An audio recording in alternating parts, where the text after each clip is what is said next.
आपको सुनाएंगे प्रधानमंत्री मोदी संबोधित कर रहे हैं। यहां इतनी बड़ी संख्या में आप सब हमें आशीर्वाद देने आए हैं।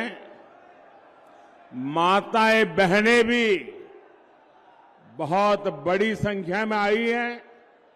इस समय तो घर में माताओं बहनों को बहुत काम रहता है, खाना पकाना, घर के काम करना, ये सब छोड़ के इतनी बड़ी तादाद में आप आए हैं। ऐसा लग रहा है ये मेरा परिवार। आज मुझे उनके दर्शन करने का अवसर मिला है। साथियों, मुझे देश ने इतना आशीर्वाद दिया है, आप सबने मुझे इतना आशीर्वाद दिया है, शायद कोई इंसान अपने जीवन में ऐसी कल्पना तक नहीं कर सकता है। शायद दुनिया में कोई इंसान कल्पना नहीं कर सकता है कि ईश्वर रूपी जनता जनार्दन इतने आशीर्वाद बरसाएं और लगातार बरसाएं और सालों साल ये आशीर्वाद बढ़ता ही जाए, बढ़ता ही जाए, बढ़ता ही जाए। जीवन में इससे बड़ा संतोष क्या होता है। मेरे प्यारे देशवासियों, आप भी जानते हैं, अगर पद की लालसा हो, प्रतिष्ठा की लालसा हो, पीएम पद की लालसा हो, तो एक बार इंसान पीएम के शपथ ले ले, फिर उसके जीवन में वो ऊंचाई तो प्राप्त हो ही जाती है, इतिहास में नाम दर्ज हो ही जाता है। तो फिर लोगों को लगता है कि मोदी जी दो बार एमपी रहे, पीएम रहे, दुनिया में इतना नाम हो गया। अरे कभी तो आराम करो। लेकिन मेरे देशवासियों, मैं मौज करने के लिए पैदा नहीं हुआ। मैं खुद के लिए जीना नहीं चाहता हूं। मैं तो आप सबकी चरण रज माथे पर चढ़ाकर आपकी सेवा का संकल्प लेकर ये महान भारत माता के 140 करोड़ देशवासियों की सेवा करने के लिए निकला हूं।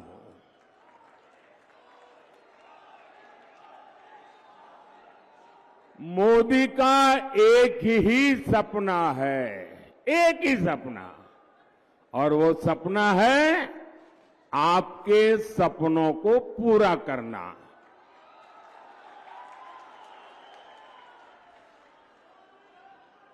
मुझे ज्यादा से ज्यादा आशीर्वाद चाहिए ताकि मैं ज्यादा से ज्यादा आपकी सेवा कर सकूं, ज्यादा से ज्यादा देश की सेवा कर सकूं। और आप तो जानते हैं मेरे पास है क्या, न आगे कुछ है न पीछे कुछ है, नहीं मुझे किसी के नाम कुछ करके जाना है। मेरे लिए तो आप ही मेरी परिवारजन है। मेरा भारत मेरा परिवार। अगर मेरा कोई वारिस है तो ये मेरे देश के हर परिवार के बच्चे मेरे वारिस हैं। मैं उनके लिए कुछ छोड़ के जाना चाहूंगा। आप ही मेरे वारिस हैं, मेरा अपना कोई वारिस नहीं है। मुझे अपने किसी के लिए कुछ ना करना है ना कुछ छोड़ना है। मुझे जो भी करना है सिर्फ और सिर्फ आपके लिए, आपके बच्चों के लिए, आपके बच्चों की विरासत के लिए करना है। मुझे आपके साथ साथ उनका भी भविष्य बहुत उत्तम बनाना है। महात्मा जी, आप प्रसाद लेके आए हैं? अच्छा भाई, हमारे कैमरामैन जरा वो प्रसाद ले लीजिए। हाँ, मुझे मिल जाएगा, माला आपकी मिल जाएगी। आप कब से वहीं से ले लेंगे, आप वहीं रुकिए, वो ले लेंगे। आप कब से हाथ ऊपर के खड़े, थक जाएंगे। इस उम्र में आप इतना आशीर्वाद दे रहे हैं, मैं यहां से आपको प्रणाम करता हूं जी।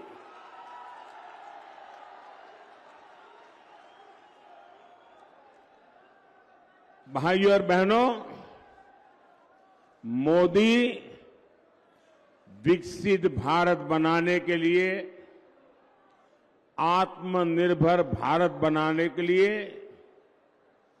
दिन रात एक किए हुए हैं। आखिर क्यों? ये मैं अपने लिए नहीं कर रहा हूं, मैं अपनों के लिए कर रहा हूं।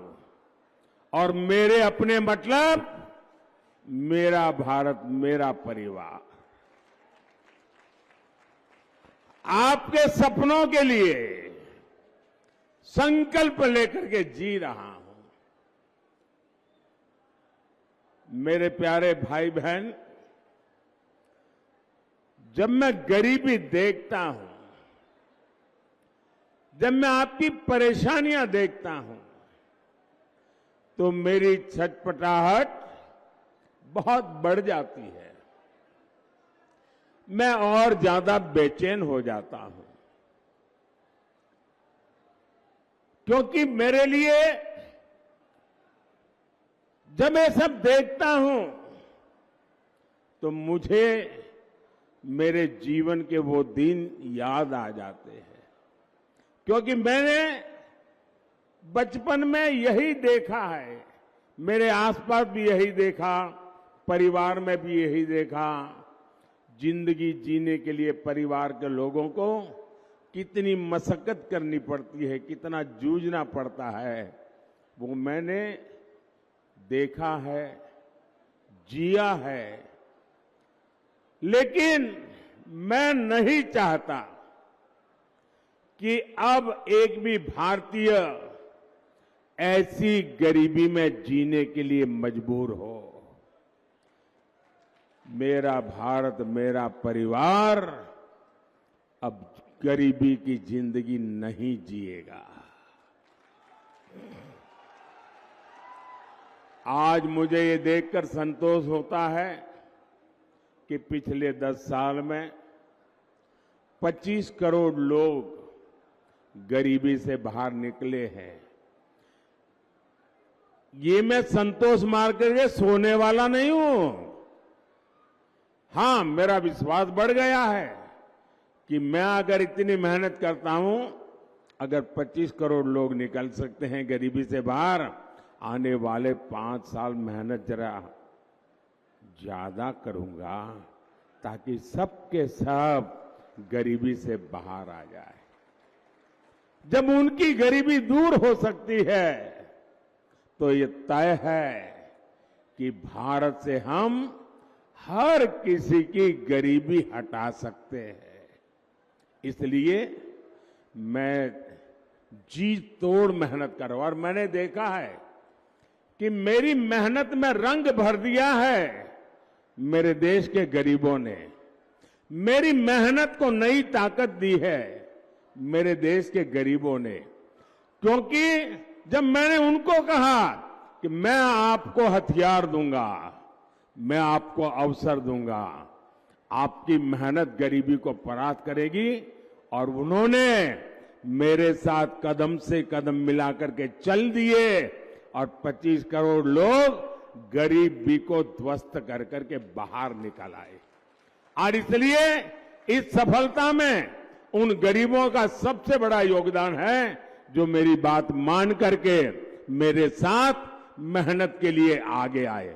और जब मैं उनको कहता था कि आप पहले इतनी मेहनत करते तो नहीं, बोले साहब आपको देखते हैं ना, इसलिए हमको लगता है कि आप हमारे लिए इतनी मेहनत करते हैं तो हमें हमारे लिए और ज्यादा करनी चाहिए। और इसलिए एक प्रकार से हर किसी को मेहनत का चेप लग गया और हर कोई मेहनत करने लग गया तो गरीबी जाने लगी। भाइयों, मैं जानता हूं कि भारत विकसित होगा तो उसका लाभ हमारे देश के प्रत्येक नागरिक को होने वाला है, आपको होने वाला है। भारत विकसित होगा तो हर भारतीय की आय बढ़ेगी और जब हर भारतीय की आय बढ़ेगी तो मेरे बंगाल के लोगों की भी आय बढ़ेगी, मेरे दुर्गापुर के लोगों की आय बढ़ेगी। हमारे दिलीप जी इतनी मेहनत कर रहे हैं, यहां तो वर्धमान में और ज्यादा बढ़ेगी। मैं चाहता हूं धान के कटोरे के रूप में वर्धमान की फिर से जय जयकार हो। मैं चाहता हूं इंडस्ट्रियल सिटी के रूप में दुर्गापुर की पहचान देश में ही नहीं दुनिया में सशक्त हो। साथियों, बीते 10 साल में महिला स्वयं सहायता समूहों से 10 करोड़ महिलाएं जुड़ी हैं। मोदी ने इन्हें लाखों करोड़ रुपए की मदद दी है। आज ये स्वयं सहायता समूह अपना व्यापार कारोबार फैला रहे हैं। मोदी ने इन समूहों की 3 करोड़ बहनों को लखपति दीदी बनाने की गारंटी दी है। मोदी गांव देहात की अपनी बहनों को ड्रोन पायलट बनाने में भी जुटा है। इतना कुछ मैं क्यों कर रहा हूं? ताकि मेरी बहनों बेटियों आर्थिक रूप से और सक्षम बने, उनकी आमदनी बढ़े। लेकिन साथियों, ये टीएमसी, ये लेफ्ट और ये कांग्रेस वाले कर क्या रहे हैं? ये दिन रात क्या कर रहे हैं? मोदी का सिर लाठी मारकर फोड़ देंगे। ये कहते हैं मोदी को गोली मार दो। लेकिन मैं भी डरने वालों में से नहीं हूं। और ये नामदार लोग समझ लें, कामदार कभी डरते नहीं हैं। ये नामदार लोग समझ लें, गरीब ने कभी डर करके जिंदगी जी नहीं है। और मैं गरीबी से निकला हूं तो डरना तो मेरी डिक्शनरी में ही नहीं है। और हम गरीब लोग जीत के बड़े पक्के होते हैं। एक बार ठान लिया मतलब ठान लिया। मैंने भी ठान लिया है, जितनी नफरत मुझसे करोगे, जितनी गालियां मुझे दोगे, मैं उससे ज्यादा देशवासियों की सेवा करूंगा। साथियों, लेफ्ट और कांग्रेस और टीएम के पास विकास का विजन ही नहीं है। लेफ्ट, कांग्रेस और टीएमसी किसी राज्य का क्या हाल कर सकती है, ये आप लोग अच्छी तरह जानते हैं। ये बगल में त्रिपुरा लेफ्ट वालों ने तबाह करके रखा था। 35 साल राज किया और पिछले 5 साल में बीजेपी ने पूरे त्रिपुरा की जिंदगी बदल दी। दोस्तों, लेफ्ट वाले गए तो विकास का सूरज उगने लगा। आपके सामने जीता जाता उदाहरण है। देश का विकास करना ये इनके बस की बात नहीं है। इन्हें बस एक ही काम आता है, वोट के लिए समाज को बांटो, देश को बांटो। मैंने कल टीवी पर देखा, यहां बंगाल में टीएमसी के एक एमएलए ने सरेआम धमकी दी। वो कह रहे थे कि हिंदुओं को 2 घंटे में भागीरथी में बहा देंगे। ये कौन सी भाषा है भाई? ये कौन सा पॉलिटिकल कल्चर है? हिंदुओं को बहा दोगे? वाकई क्या हालत हो गई है? बंगाल में हिंदुओं के साथ क्या हो रहा है? ऐसा लग रहा है यहां हिंदुओं को बंगाल में टीएमसी की सरकार ने यहां हिंदुओं को 2ym दर्जे का नागरिक बना करके रख दिया है। ये कैसे लोग हैं? जय श्री राम के उद्घोष से उनको आपत्ति है। जय श्री राम बोलो तो उनको बुखार आ जाता है।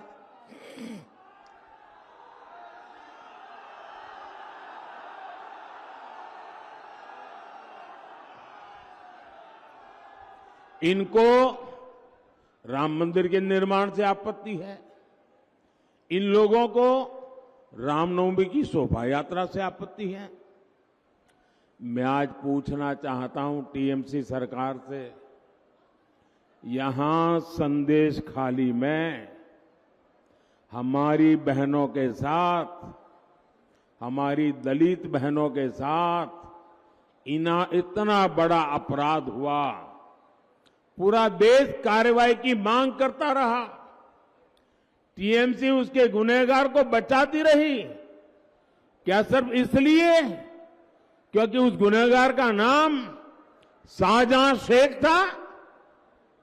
भाइयों बहनों, कल जब मैं एयरपोर्ट पर उतरा तो एयरपोर्ट पे अपने कुछ कार्यकर्ता मुझे आए थे, मिलना हुआ, उनसे बातें हो रही, तो उन्होंने मुझे एक गाना सुनाया, एक गीत दिया। संदेश खाली की बेटियों ने, वो कोई संगीतकार लोग नहीं है, वो कवि लोग नहीं है, वहां पर मजदूरी करने वाली बहनें, ऐसी बहनें टेबल थपथपाकर कर संदेश खाली की मुसीबतों का एक गीत गा रही थी। वो गीत मैंने सुना, बंगाली में गीत है, लेकिन मैं अपने आंसू रोक नहीं पाया। मैं तो हर बंगाली को कहूंगा को संदेश खाली की उस बहनों का गीत जरूर सुने। इतना भाव विभोर करने वाला वो गीत है, यानी जो बंगाली नहीं है वो भी समझ जाएगा। और मैं उन 3-4 बेटियां जो गा रही है ना, उनको मैं बहुत बधाई देता हूं कि उन्होंने किस प्रकार से अपनी बात को पहुंचाया है। साथियों, ये टीएमसी तुष्टीकरण में लगी हुई है। आप मुझे बताइए, क्या वोट बैंक इंसान से भी बड़ा हो सकता है क्या? क्या ये तुष्टीकरण मानव धर्म से भी बड़ा हो सकता है क्या? साथियों, अब एक नया बात लेकर के आए हैं वोट के भूखे लोग। अब 2 चरण में उनकी दुनिया डूब चुकी, तो खुलेआम एक नया खेल लेकर के आए हैं। और पढ़े लिखे कांग्रेस का खासम खास परिवार उसका प्रवक्ता है। अब ये कहते हैं मोदी के खिलाफ वोट जिहाद करो। जिहाद क्या होता है ये हमारे देश के लोग भली भांति जानते हैं। हमारे देश में दशकों से ये वोट जिहाद का खेल पर्दे के पीछे चलता था, चुपचाप चलता था। पहली बार वो इतने हताश और निराश हो चुके कि खुलेआम अब वोट जिहाद की सार्वजनिक माइक पर घोषणा कर रहे हैं। इसलिए वोट जिहाद की इस अपील पर कांग्रेस का शाही परिवार चुप है। यहां टीएमसी का परिवार चुप है, लेफ्ट का परिवार चुप है।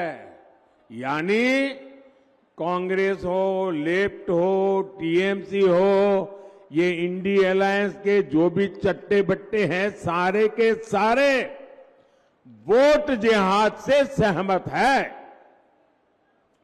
जो लोग वोट जिहाद करने वाले हैं, क्या आप उनको उत्तर देंगे कि नहीं देंगे?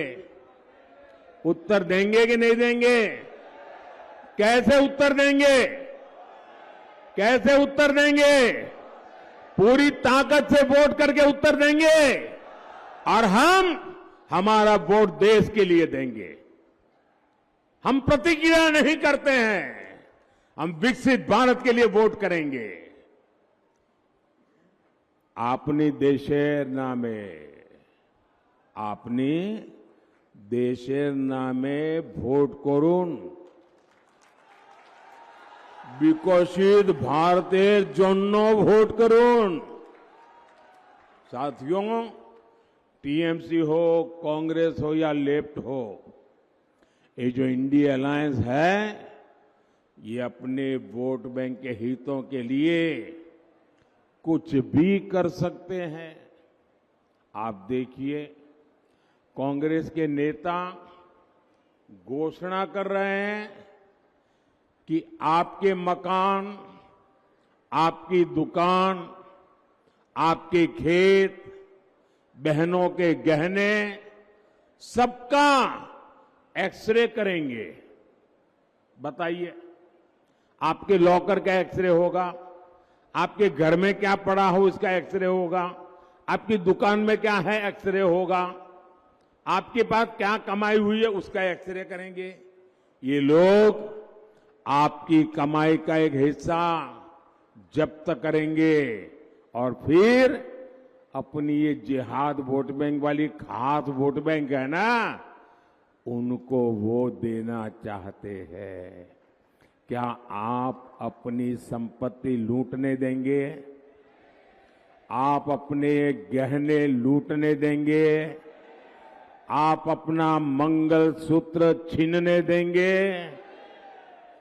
क्या टीएमसी और लेफ्ट ने कांग्रेस के इस खतरनाक खेल का विरोध किया क्या?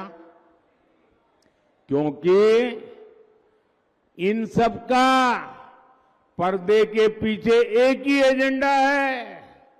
साथियों, हमारे संविधान की मूल भावना है कि भारत में धर्म के आधार पर आरक्षण नहीं दिया जाएगा। ये निर्णय संविधान सभा ने बहुत सोच विचार कर किया था। बाबा साहब आंबेडकर ने भी जीवन भर धर्म के आधार पर आरक्षण के खिलाफ बहुत कुछ कहा है, लेकिन कांग्रेस देश में धर्म के आधार पर आरक्षण देने की साजिश कर रही है। ये एससी, एसटी, ओबीसी के हक का आरक्षण उनसे छीन करके अपने खास वोट बैंक, जिहादी वोट जहां से मिलने वाला है, उनको देने के लिए संविधान बदलना चाहते हैं। मैंने सोचा, कांग्रेस इतना पागलपन क्यों है उसके विषय में? तो मैंने कुछ लोगों को पूछा, मैंने कहा भाई क्या ये क्यों ऐसा कर रहे हैं? बोले उनका सीधा सीधा हिसाब है कि वो अब दलितों को, आदिवासियों को और ओबीसी उनको जबरदस्त सजा करना चाहते हैं। मैंने कहा दलित, आदिवासी और ओबीसी को सजा क्यों? बोले सजा इसलिए करना चाहते हैं कि मोदी आज जो बैठा है ना, उसका कारण अब दलित मोदी को वोट देता है, आदिवासी मोदी को वोट देता है, ओबीसी मोदी को वोट देता है। और इसलिए 50 साल तक जो कांग्रेस के साथ रहे, वो दलित, आदिवासी और ओबीसी कांग्रेस से खिसक गए, मोदी के साथ चले गए, मोदी का काम देख करके चले गए। तो अब उनको लगता है कि अब दलितों को, आदिवासियों को और ओबीसी को सजा करे। और उनके पास जो सबसे बड़ा हथियार है आरक्षण का, वो लूट लें और मुसलमानों को खुश करें, धर्म के आधार पर ये आरक्षण उनको दे दें ताकि उनकी वोट बैंक की राजनीति चलती रहे। और इन्होंने ये पाप कर्नाटका में ऑलरेडी शुरू कर दिया है। टीएमसी लेफ्ट इतने बड़े भयंकर पाप में भी चुप है। और मैं पिछले 10 दिन से लगातार कांग्रेस को 3 चैलेंज कर रहा हूं, लेकिन वो मौन रख करके बैठ गए हैं। मेरा पहला चैलेंज है कि कांग्रेस और इंडी गठबंधन वाले देश को लिखित में विश्वास दें कि वे धर्म के आधार पर आरक्षण में, संविधान में कोई भी परिवर्तन नहीं करेंगे। दूसरा मेरा चैलेंज है, ये लिखित में देश को वादा करें कि एससी, एसटी, ओबीसी का आरक्षण छीनकर धर्म के आधार पर किसी को भी नहीं बांटेंगे।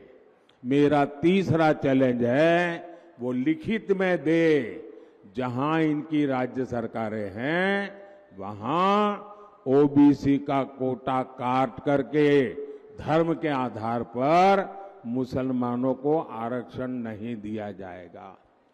मेरी 3 साफ साफ मांग है भाई, मेरी चुनौती है उनको, मेरी चैलेंज है। 10 दिन हो गए, मुंह पे ताला लगा करके बैठ गए हैं और पैर कांपने लगे हैं, जवाब क्या दें? और इसलिए देश के हर एससी, एसटी, ओबीसी को ये इंडी गठबंधन के इरादों से सावधान रहना है। ये आपको सजा देने के मूड में है, आपके पास जो है वो लूटने के मूड में है। साथियों, मोदी जिंदा है ना, तब तक मैं लूटने नहीं दूंगा। मेरे दलित, आदिवासी, ओबीसी भाई मुझ पे विश्वास करें, मोदी जिंदा है, वो आपका हक की एक भी चीज लूटने नहीं देंगे। साथियों, बंगाल साक्षी है कि कांग्रेस ने धर्म के आधार पर देश को विभाजन किया था। पड़ोसी देशों में जो हिंदू, बौद्ध, जैन, ईसाई, पारसी, ये सारे अल्पसंख्यक वहां पर रहते थे, तब उनको संरक्षण देने का वादा किया गया था। 1947 में वादा हुआ है। उस वादे को निभाने के लिए आज 75 साल तक काम नहीं हुआ। अब मोदी ने किया, सीएए कानून लाया। इनमें बहुत बड़ी संख्या में मेरे दलित परिवार है, नामशूद्र परिवार है, संथाल परिवार है, जिनके साथ वहां जुल्म हुआ, वो यहां आने के लिए मजबूर हुए। लेकिन टीएमसी, लेफ्ट और कांग्रेस, ये पूरा इंडी गठबंधन सीएए को खत्म करने की घोषणा कर रहे हैं। आप सावधान रहिए, ये अपने वोट बैंक को खुश करने के लिए किसी भी हद तक जा सकते हैं। साथियों, मीडिया के कई साथी एक्सपर्ट के साथ अब भी ये अनुमान लगा रहे हैं कि चुनाव कौन जीतेगा। अब ना किसी ओपिनियन पोल की जरूरत है, ना किसी एग्जिट पोल की जरूरत है। मैं उन्हें कब से बता रहा हूं, देश बता रहा है कि भाई रिजल्ट क्लियर है। मैंने तो पहले ही कहा था कि इनकी बड़ी ने मैंने पार्लियामेंट में कहा था, तब तो चुनाव को 2 महीने की 3 महीने की देर थी। मैंने कहा था इनकी सबसे बड़ी नेता चुनाव लड़ने की हिम्मत नहीं करेगी, वो डर के मारे भाग जाएगी।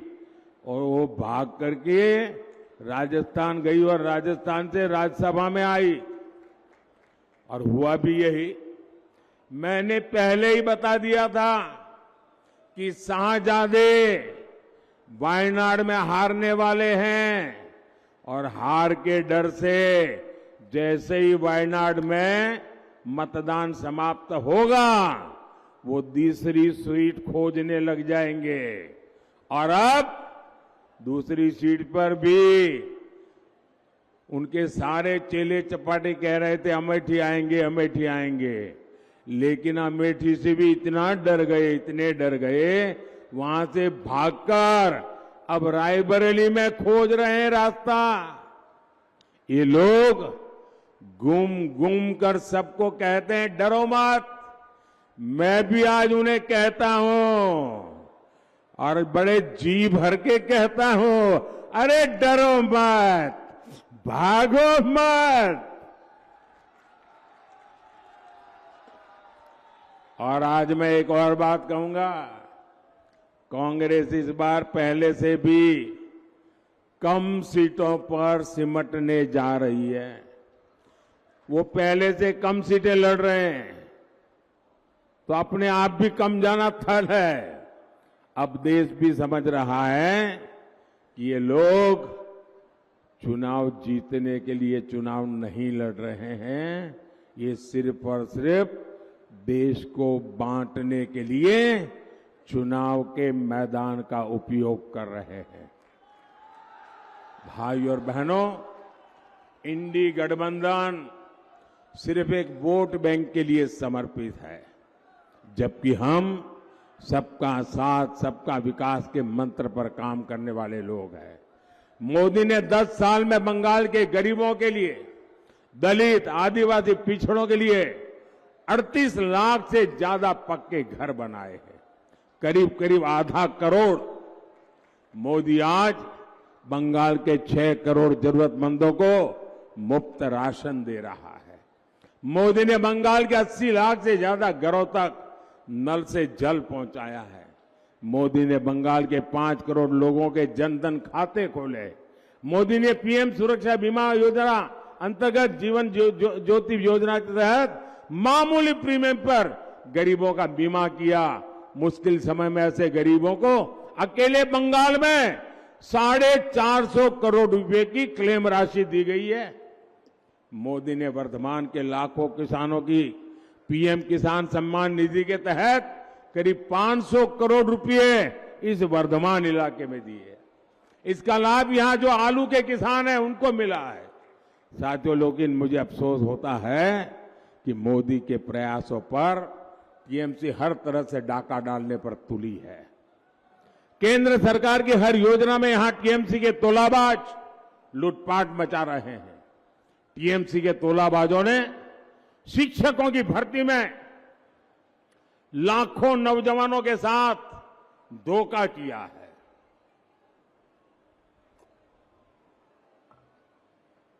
और कैसा भ्रष्टाचार हुआ, वो तो नोटों के बंडल देखे आपने। मशीन थक जाते थे, नोट गिनने वाले मशीन थक जाते थे बंगाल में, इतने रुपये मार लिए। वर्धमान तो ऐसे भ्रष्ट टीएमसी नेताओं को अब जनता भी पहचानती है, जान गई है। लेकिन साथियों, मैं जानता हूं शिक्षक की भर्ती का जो घोटाला हुआ उसमें जो पीड़ित है उनकी जिंदगी कितनी बदहाल हुई है। और मेरे अध्यक्ष जी यहां बैठे हैं बंगाल के, मैं उनको एक सुझाव देता हूं कि ये जो शिक्षक भर्ती घोटाला हुआ है, लेकिन उसमें बहुत निर्दोष लोग भी हैं जो सचमुच में शिक्षक की नौकरी के हकदार है। ये बाकियों के पाप के कारण ये निर्दोष लोग भी मुसीबत में गिर गए हैं। मैंने पश्चिम बंगाल के हमारे बीजेपी के अध्यक्ष जी से कहा है कि हम पार्टी के तौर पर ये जो शिक्षक भर्ती में जिनकी नौकरी गई है उसमें नेक ईमानदार लोग हैं, हम उनकी मदद कैसे कर सकते हैं। मैंने बंगाल बीजेपी से कहा है कि प्रदेश स्तर पर एक लीगल सेल और एक सोशल मीडिया प्लेटफॉर्म बनाया जाए। इससे उन लाभार्थियों को मदद होगी जो डॉक्यूमेंट्स सही होने के बाद भी इस घोटाले के शिकार हुए हैं। बीजेपी ऐसे अभ्यर्थियों को कानूनी सहायता भी देगी और उन्हें न्याय दिलाने के लिए पूरी ताकत से काम करेगी। हम ईमानदार के साथ खड़े रहेंगे और मेरा बंगाल यूनिट भले चुनाव चलता रहे लेकिन ये काम करेगा और जिन शिक्षक ईमानदार शिक्षक जिन्होंने भ्रष्ट किया है वो सजा भुगतेंगे। लेकिन बहुत ईमानदार लोग हैं जिनके पास सच्ची डिग्री है, इन दिनों वो भी फंस गए हैं। जो सच्चे लोग हैं उनको न्याय के लिए हमारा पश्चिम बंगाल काम करेगा, ये मोदी की गारंटी है। टीएमसी के तोलेबाजों की मनमानी नहीं चलने दी जाएगी। टीएमसी तोलाबाजी चलते देबो ना, एटा मोदी गारंटी। हर लूट की हर घोटाले की जांच होगी, जरूर होगी। साथियों, बंगाल के विकास के लिए आपको हर बूथ पर बीजेपी को जिताना है। वर्धमान पूरब से हमारे साथी असीम कुमार सरकार जी और वर्धमान दुर्गापुर से मेरे बहुत निकट साथी भाई दिलीप घोष, इनको विजयी बनाना और इनको मिलने वाला हर वोट मोदी की शक्ति बढ़ाएगा, मोदी को मजबूत देगा। उनको दिया एक एक वोट सीधा मोदी के खाते में जाएगा।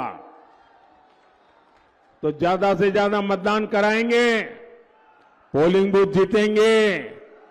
सुबह 10 बजे के पहले मतदान हो जाएगा, पक्का हो जाएगा। अच्छा, मेरा एक और काम करेंगे, हाथ ऊपर करके बताइए, करेंगे? सबके सब करेंगे। यहां से जाने के बाद घर घर जाना, सब परिवारों में जाना और कहना मोदी जी आए थे और मोदी जी ने सबको जय श्री राम कहा है। बोलिए भारत माता की, भारत माता की, भारत माता की। बहुत बहुत धन्यवाद।